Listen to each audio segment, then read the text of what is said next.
Assalamualaikum warahmatullahi wabarakatuh, sobat RH sekalian. Jumpa lagi kita di channel yang keren ini, keren cadas. Musuhnya di sebelah, ya kan? Nah, jadi sobat RH sekalian, saya ada tamu istimewa sebelum dia terbang ke suatu tempat. Saya bajak di sini karena ada perkembangan baru yang harus kita ketahui, ya. Mas Roy Suryo, ya, bukan Ray Ronaldo.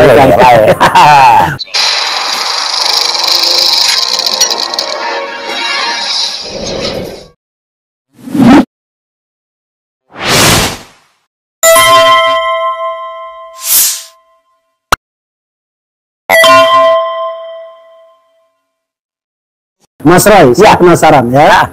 Tentu kalau ketemu Mas Roy selalu penasaran, tetapi selalu harus ada yang baru yang kita bahas. Nah, yang baru itu apa yang disampaikan Mas Roy beberapa hari yang lalu mengenai dokumen-dokumen pembanding. Betul. Pertanyaan saya adalah, dokumen pembanding itu di tangan Mas Roy Suryo atau di mana, dan apakah sudah verified, sudah otentik bahwa dokumen pembanding itu asli? Karena kalau kita baca peraturan Kapolri, kalau Anda mau melakukan uji lapor, maka dokumen pembandingnya itu harus otentik dulu. Betul. Jangan cuma disebutkan dibandingkan dengan 3 dokumen tapi nggak pernah disebutkan. Oke. Nah, silakan Mas Roy, soal perkembangan terbaru. Jadi perkembangannya begini, alhamdulillah memang ada 20 ya, 20 itu 2 tempat untuk mengumpulkan itu. Meskipun kita buka di mana-mana ya. 20 itu ada di tempat saya dan di tempatnya Dr. Tifa.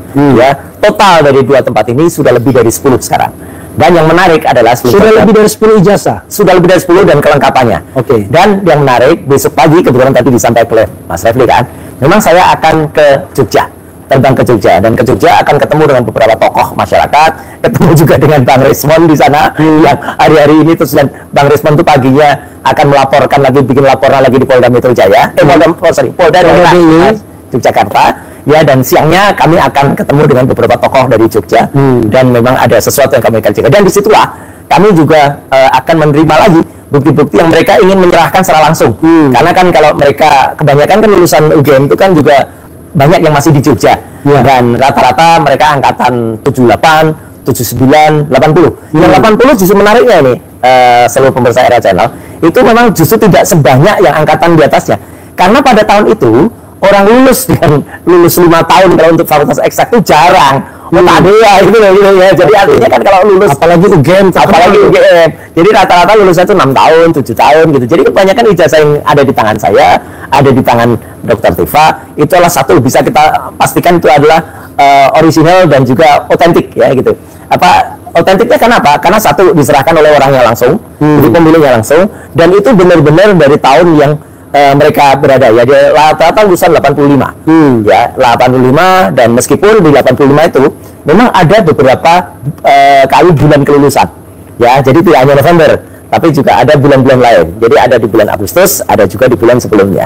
Nah, tapi artinya mereka sama-sama di tahun 85 ya. Yang kedua adalah itu adalah ijazah yang otentik apa? Kita buktikan dengan beberapa pengamannya ya. Jadi ada kalau dipegang, ini bukan hanya dirasakan ya, tapi sudah kita scan. Kemudian dari scan itu kan bisa kelihatan teksturnya. Kemudian dari teksturnya bisa kita kelihatan apa. Jadi bukan yang diperiksa, diuji dengan diraba gitu, bukan. Bukan yang perasaannya, bukan pakai perasaan.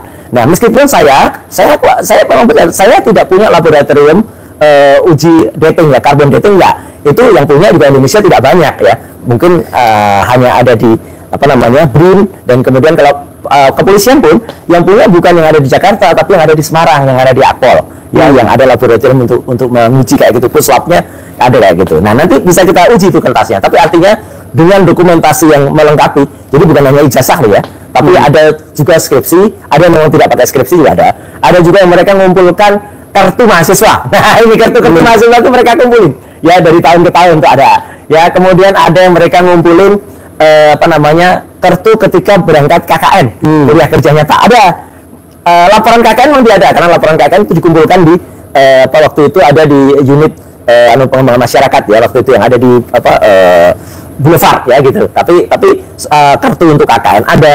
Kemudian ada juga yang kalau foto-foto memang juga ada, tapi foto tidak kami minta ya gitu. Karena apa? Karena foto itu sangat-sangat subjektif ya untuk kemudian bisa dilakukan. Toh juga bukan foto dari Joko Widodo langsung dan tidak untuk diperbandingkan. Jadi terus terang saja kami memang tidak kamu mau dititipi foto-foto, tapi saya bilang nggak usah lah, nanti daripada foto-fotonya mah nambah-nambah banyak dokumen yang kami harus rawatkan. Ini kan Mas Refli, kita nggak boleh sembarangan loh. Ini dokumen sangat berharga milik kakak-kakak kelas kami ya kakak angkatan kami. Barangkali mereka hanya melihatnya sebagai kenangan aja, dan semua betul. Tapi kan kakak angkatan ya. Kemarin saya bilang kakak kelas, ada komentar tuh di RH Channel itu, Roy Suryo kok bilang kakak kelas gitu, harusnya kakak angkatan gitu. Ya kakak angkatan ya. Jadi kakak angkatan ya itu adalah kita tidak harus merawat dan kita tidak boleh sembarangan. Karena ini milik barang yang sangat-sangat berharga bagi mereka ya gitu. Tapi mereka senang untuk meminjamkan ya. Karena apa? Mereka ingin membuktikan gitu loh. Jadi mereka itu sebenarnya ada juga Mas, terus terang aja. Ada juga mereka yang masih 50-50. Saya pengen tahu lah gitu, jangan-jangan memang asli ya ijazahnya dari Jokowi gitu. Tapi ada juga yang bilang, ayo bandingkan dengan punya aku gitu. Kalau nggak sama dengan ini berarti palsu, gitu juga ada gitu. Jadi kita hormati semua. Dan memang ada juga yang kemarin kalau kita mau buka dari semua fakultas banyak sebenarnya ya. Dari fakultas ada yang dari ISIPOL banyak, karena saya kan juga lulusan dari sekolah komunikasi. Itu banyak, tapi saya bilang aduh mungkin agak di luar ini, agak di luar ranah nanti, karena pasti variabelnya terjadi dari perbedaan yang sangat krusial. Jadi mendingan yang sama-sama dari kehutanan. Akhirnya kita kumpulkan yang kehutanan gitu ya. Yang dari kehutanan kemudian kehutanan yang beda tahun tuh kita coba untuk perbandingan ya. Jadi lulusan 86, lulusan 84 pun ada. Tapi yang kita fokuskan adalah kelulusan 85. Meskipun sekali lagi ada catatan Mas, bukan semuanya tahun masuknya 80, karena kalau 80 itu tak ada. Ada yang 79, ada yang 78 gitu ya, karena mereka gitu. Dan besok pagi ketika di Jogja ya, saya memang hanya akan singkat sekali di Jogja, di samping membersamai beberapa hal yang mau dilakukan oleh Dr. Rismond, karena harus ada saya juga untuk beberapa tempat itu ya. Rabunya saya langsung balik lagi ke Jakarta sudah, karena kita ingin bikin sesuatu yang ada di Gedung Juang. Nah gitu, di halaman Gedung Juang ya, karena Gedung Juangnya tengahnya lagi dipakai, tapi kita ada di halamannya Gedung Juang yang kita lakukan itu Mas Ardit. Mas Roy, berapa tadi 10 jasa ini ya, kan kehutanan semua atau ya, ada yang fakultas lain? Ya, yang kehutanan mayoritas ya. Yang kehutanan kalau nggak salah ada 7 atau 8 ya. Kemudian ada 2 atau 3 yang itu dari fakultas lain.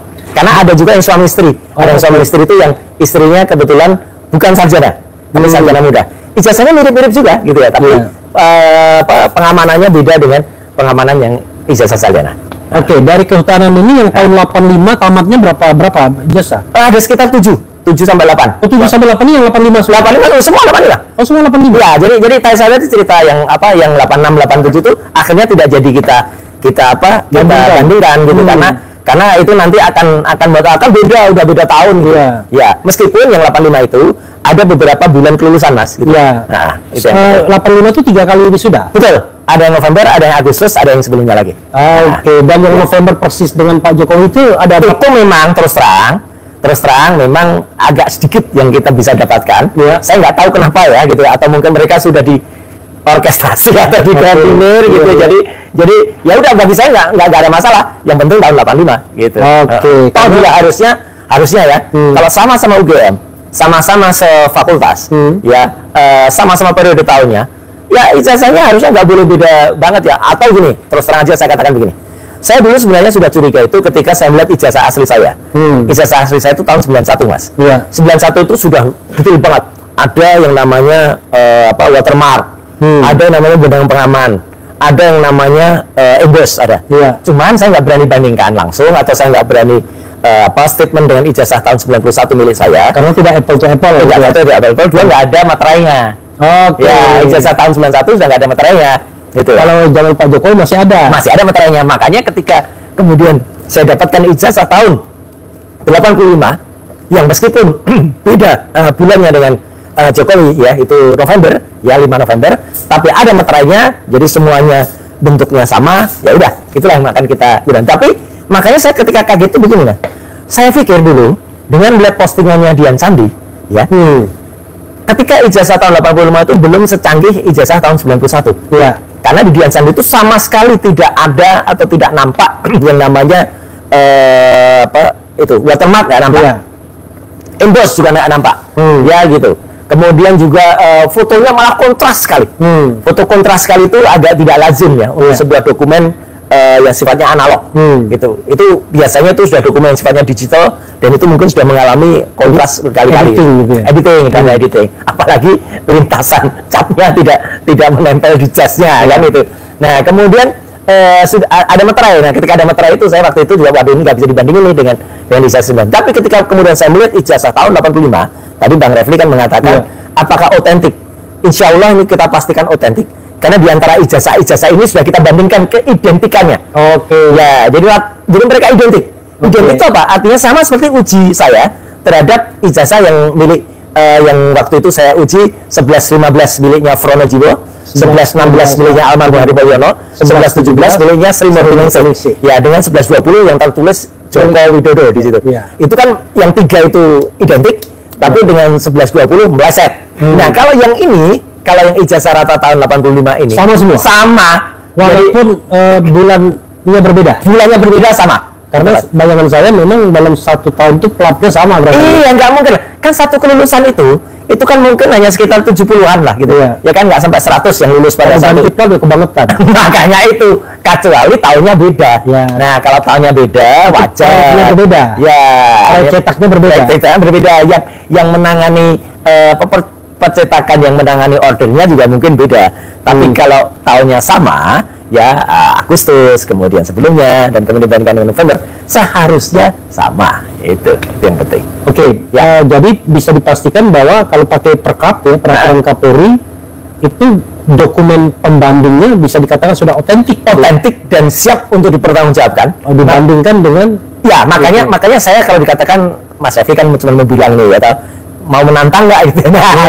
Siap menantang yang ada di Bareskrim ya. Dan di Bareskrim sekarang kita challenge lagi ya. Kalau kemarin kita dikatakan oleh seseorang tuh yang namanya penasehat atau apalah, menasihat kok kayak gitu ya, bilang puang. Kita nggak boleh ngomong orang, jangan bilang Arianto Sutadi kan. Nah ya itu maksudnya ya, nggak usah nama orangnya ya gitu. Tapi kan artinya ya itu kan cuma dari fotokopi loh, yang disampaikan di Bareskrim aja fotokopi ya cuma.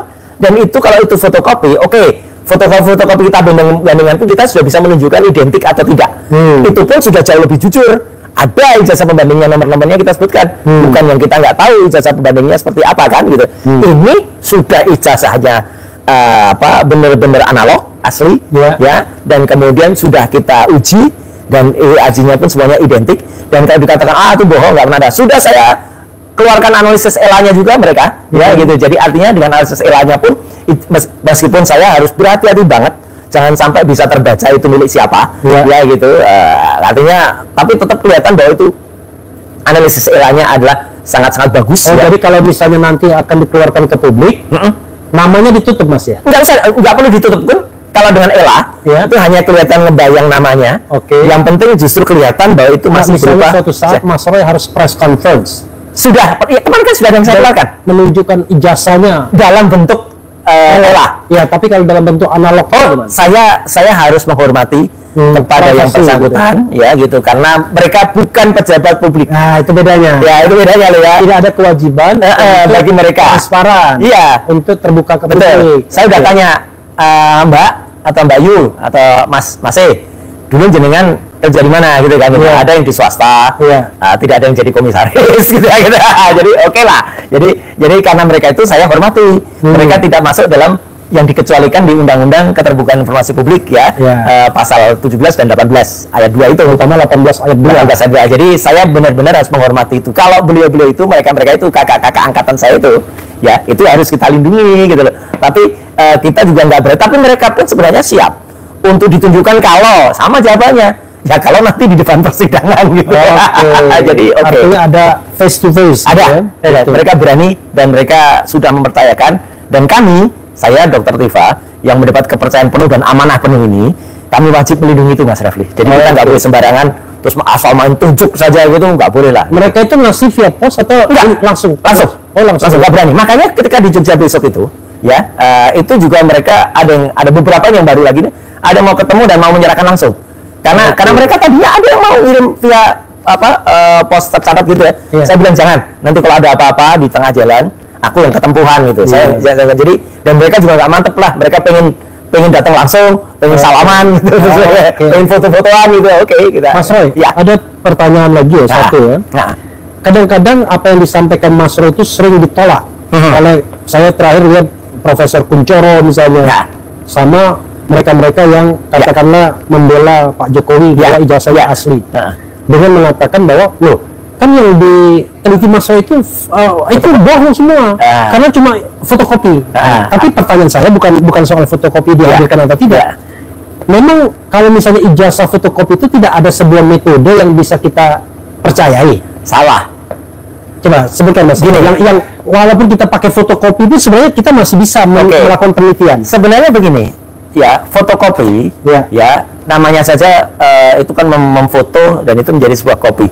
Dan itu kan juga biasanya kalau kita mendaftar sesuatu, itu kan bisa dianggap sah juga kalau sudah katakanlah dibandingkan dengan aslinya dan juga dilegalisasi. Tapi yang paling penting begini, fotokopi itu bisa kita katakan atau bisa kita gunakan asal dia tidak ada perubahan dengan yang asli. Saya berani menggunakan fotokopi untuk uji perbandingan ijazah gitu, jadi synchronize ijazah itu karena apa?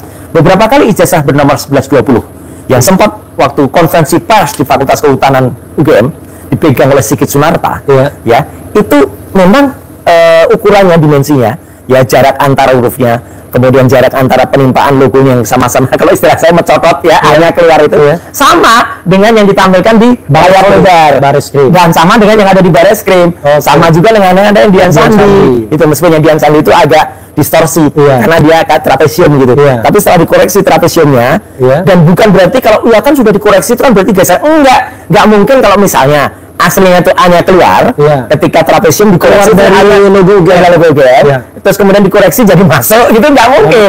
Diremek-remek jadi masuk, nggak mungkin. Misalnya itu pun dilebarin horizontalnya, dijembreng istilahnya, atau dilebarin width-nya, ya, atau dilebarin high-nya, itu pun juga tidak akan masuk juga, gitu loh. Jadi artinya itu bisa digunakan. Kalau memang ada yang asli, saya pun men-challenge Mas. Kalau saya sih nggak apa-apa dikatakan, bisanya cuma yang fotokopi. Loh, yang ditampilkan di Bareskrim juga cuma fotokopi kok gitu. Kalau sama-sama ingin menampilkan yang asli, kami sanggup, itu namanya ilmu pengetahuan Mas. Jadi ilmu pengetahuan itu kami siap dikoreksi, kami siap diperbandingkan, kami siap diuji, tapi kami jangan hanya dikatakan bohong. Itu loh, itu nggak fair. Mereka bisa mengatakan bohong, atau seperti si Ali yang dihadirkan pada saat gelar perkara dari sono, mengatakan nggak bisa pakai digital, harus analog. Sekarang saya tanya, analognya mana bro gitu? Ya mereka, ya nanti analog, itu bukan apple to apple. Padahal itu penyelidikan di Bareskrim. Dengan kami tadinya ketika digelar perkara khusus itu semua digelar terbuka. Kemudian kalau kami salah, ini salah Mas, ada buktinya ini enggak? Ini yang asli, yang asli. Skripsinya mana nih? Sama enggak dengan skripsi yang pernah dipegang? Nah, saya kan punya bukti bahwa kami pernah pegang prime evidence kan?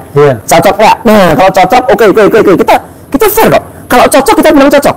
Kalau enggak kita bilang enggak. Ya gitu. Jadi nggak ada dusta di antara kita. Tapi ternyata sekali lagi saya sampaikan di era channel ya teman-teman, bahwa ketika digelar gelar perkara khusus itu di Bareskrim itu tidak ada satupun bukti yang ditaruh, jangankan digitalnya, ya apalagi analognya gitu loh. Jangannya analognya sorry, apalagi analognya digitalnya pun tidak. Digital pun tidak. Gitu.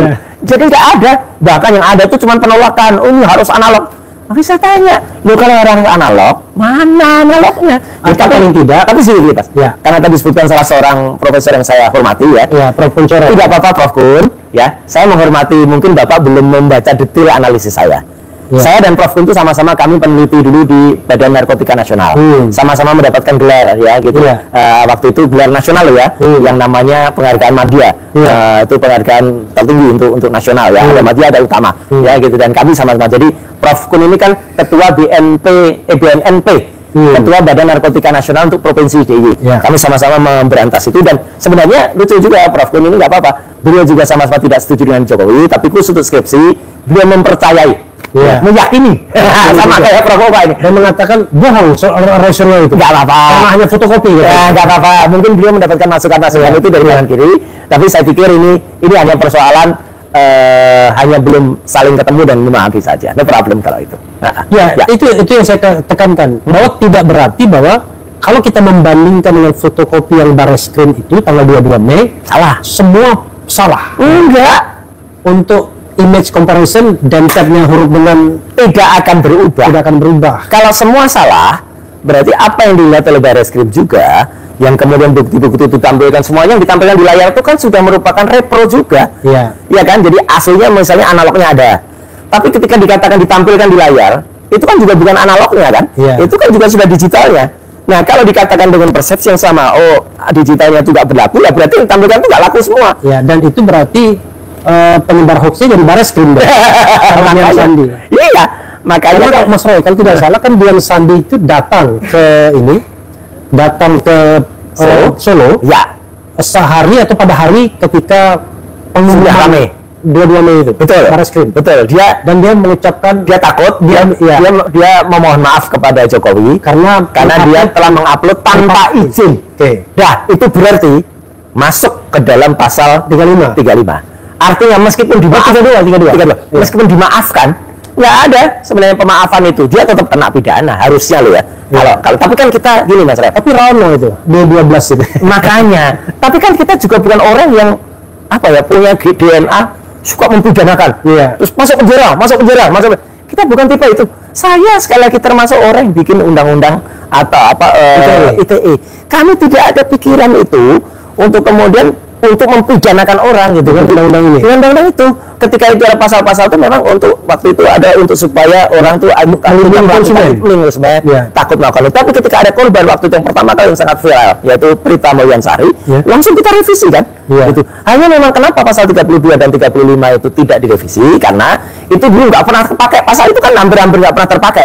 Gitu. Ini yang selalu dipakai adalah yang tahun KUHP yang Undang-Undang nomor 1 tahun 46 itu yang selalu dipakai berita bohong. Nah, itu terus yang dipakai. Berita bohong itu berita yang tidak cocok sama pemerintah. Gitu kan. Itu. Dan akhirnya kan keonaran. Padahal kan keonaran yang selalu kena itu keonaran yang katanya ada di dunia maya. Padahal kan undang-undang itu dibuat sebelum ada dunia maya gitu. Nah, begitu itu sudah ada putusan MK, nah baru dicari-cari lagi di ITE. Ketemulah pasal yang belum direvisi gitu lah. 32 dan 35 harusnya itu direvisi harusnya. Jadi saya balik ke Prof. Kuncoro tadi. Jadi Prof, banyak sekali orang yang dalam tanda kutip ini Kuncoro. Dia juga yang mentor kami waktu jadi aktivis BEM. Oke, kan sama-sama psikolog. Ilmu psikologi dia pembicara pada waktu itu. Dia seolah-olah mereplikasi apa yang disampaikan oleh orang-orang yang menentang Mas Roy. Yaitu apa yang dilakukan Mas Roy itu bohong karena hanya fotokopi. Apalagi kata-kata penasihat itu kan, penasihat Kapolri, bohong. Itu belakangan saya baru tahu. Ternyata apa yang disampaikan Roy Suryo dan Kuncoro itu bohong. Karena cuma fotokopinya dong.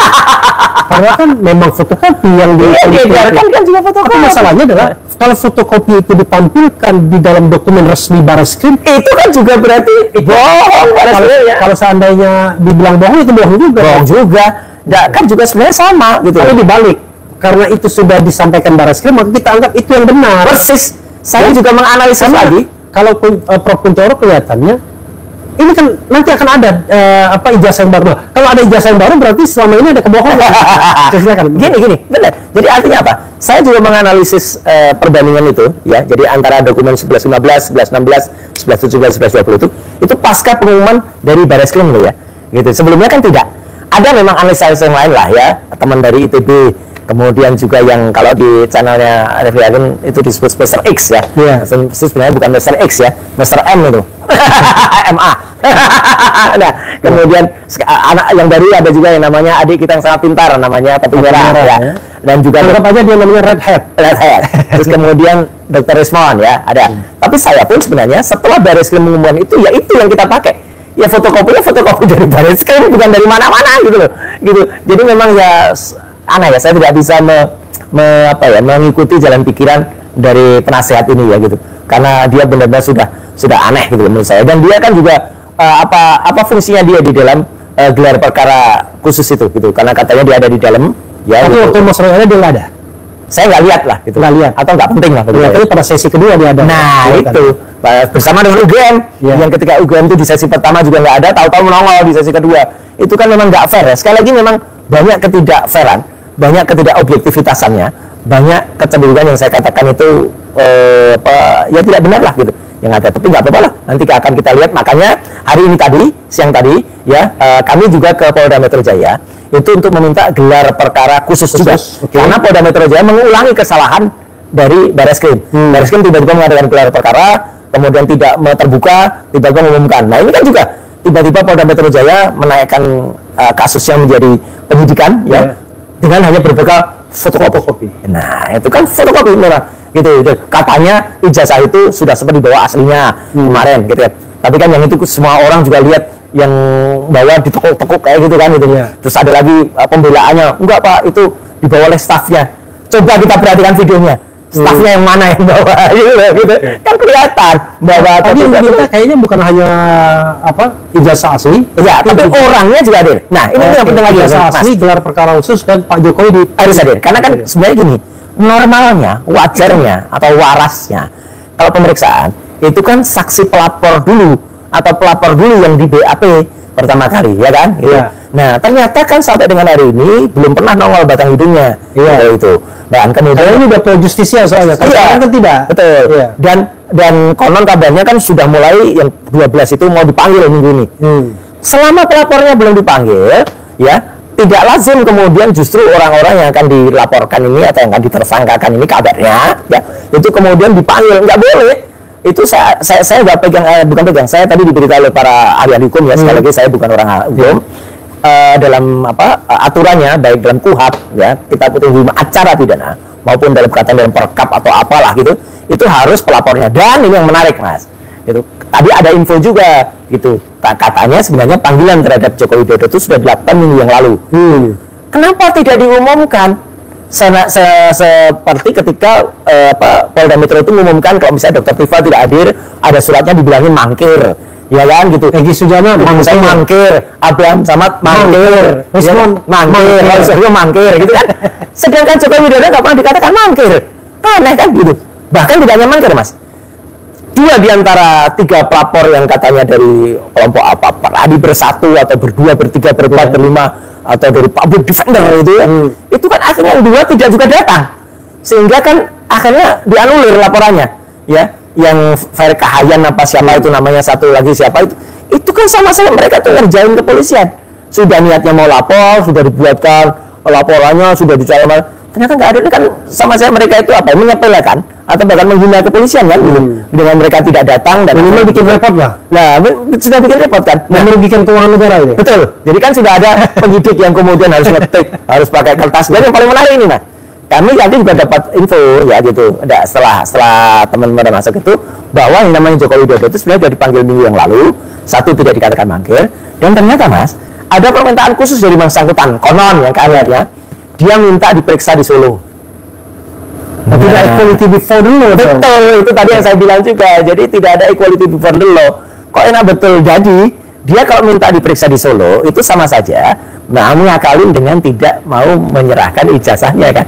Kalau di Jakarta, samping dia harus datang dan ijazahnya harus dibawa ijazahnya, dan kita bisa uji berapa menit dia diperiksa, ya kan. Yang pertama kali diperiksa di Barreskrim itu kan tidak ada 1 jam tuh, hanya 50 menit kan, dengan pertanyaan katanya 20 atau 30 berapa. Coba praktekkan betul ya kalau pertanyaan. Kalau pertanyaan 1-2 aja biasanya itu sudah setengah jam lebih, ya gitu, sampai ke situ. Apa benar itu ada? Jadi karena tidak equality before the law, tadilah makanya teman-teman dari tim pembela aktivis itu kemudian tadi mengadakan press conference di depan Polda Metro Jaya. Gitu, Mas Roy. Pertanyaannya adalah, kan 3 tuntutannya. Jokowi diperiksa, ya. Kemudian ijazahnya dibawa, gelar perkara khusus. Ya. Ini non-negotiable. Enggak. Tidak ada, harus semuanya harus semuanya. Berarti non-negotiable. Non-negotiable. Harus dilaksanakan. Kalau misalnya salah satu atau 3-tiganya tidak dilaksanakan, menolak. Teman-teman kuasa hukum kami mengatakan menolak untuk diperiksa, menolak untuk diperiksa sebelum itu dilaksanakan. Ya, karena dia tidak punya bahan awal ya. Iya. Gitu. Kok tiba-tiba naik jadi penyidikan dan hanya berbekal fotokopi dan hanya berbekal keterangan yang dari pihak sebelah sana, kan aneh gitu loh. Nggak ada keterangan yang saya dengar juga ada rencana pengaduan ke Propam gitu. Ada tapi lagi disusun dan saya belum bisa mengatakan detailnya. Oke, Mas Roy, closing statement. Oke. Ya, jadi begini.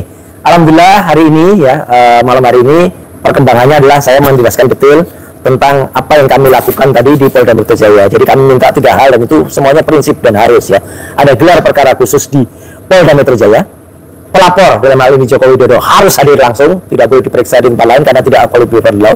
Ijazahnya harus langsung disita, karena kalau ini sudah naik ke penyidikan, jadi tidak boleh lagi hanya ada peminjam-pinjam ya. Dan update dari berkas-berkas atau ijazah asli dan otentik yang kami terima itu sudah berkembang ya, yang dipegang saya dan dipegang Dr. Tifa ya. Dan esok pagi ketika saya di Jogja, insya Allah akan juga ada kakak-kakak angkatan kami yang pengen ketemu dan juga menyerahkan ijazah sama, tapi memang syaratnya kami bilang mohon itu lulusan benar tahun 85, dan yang kita prioritaskan adalah dari Fakultas Kehutanan ya gitu. Kalaupun ada ya nggak apa-apa, itu akan kita gunakan sebagai uji pembanding juga, tapi tidak pokok. Kami dengan segala hormat memohon untuk yang Fakultas Kehutanan lulus tahun 85 dari bulan apapun tidak masalah ya gitu ya. Syukur-syukur lulusannya adalah November, tapi ketika lulusan November ya gitu mungkin sudah dikoordinir kalau atau di apa ya, kita nggak boleh suudon, itu ada.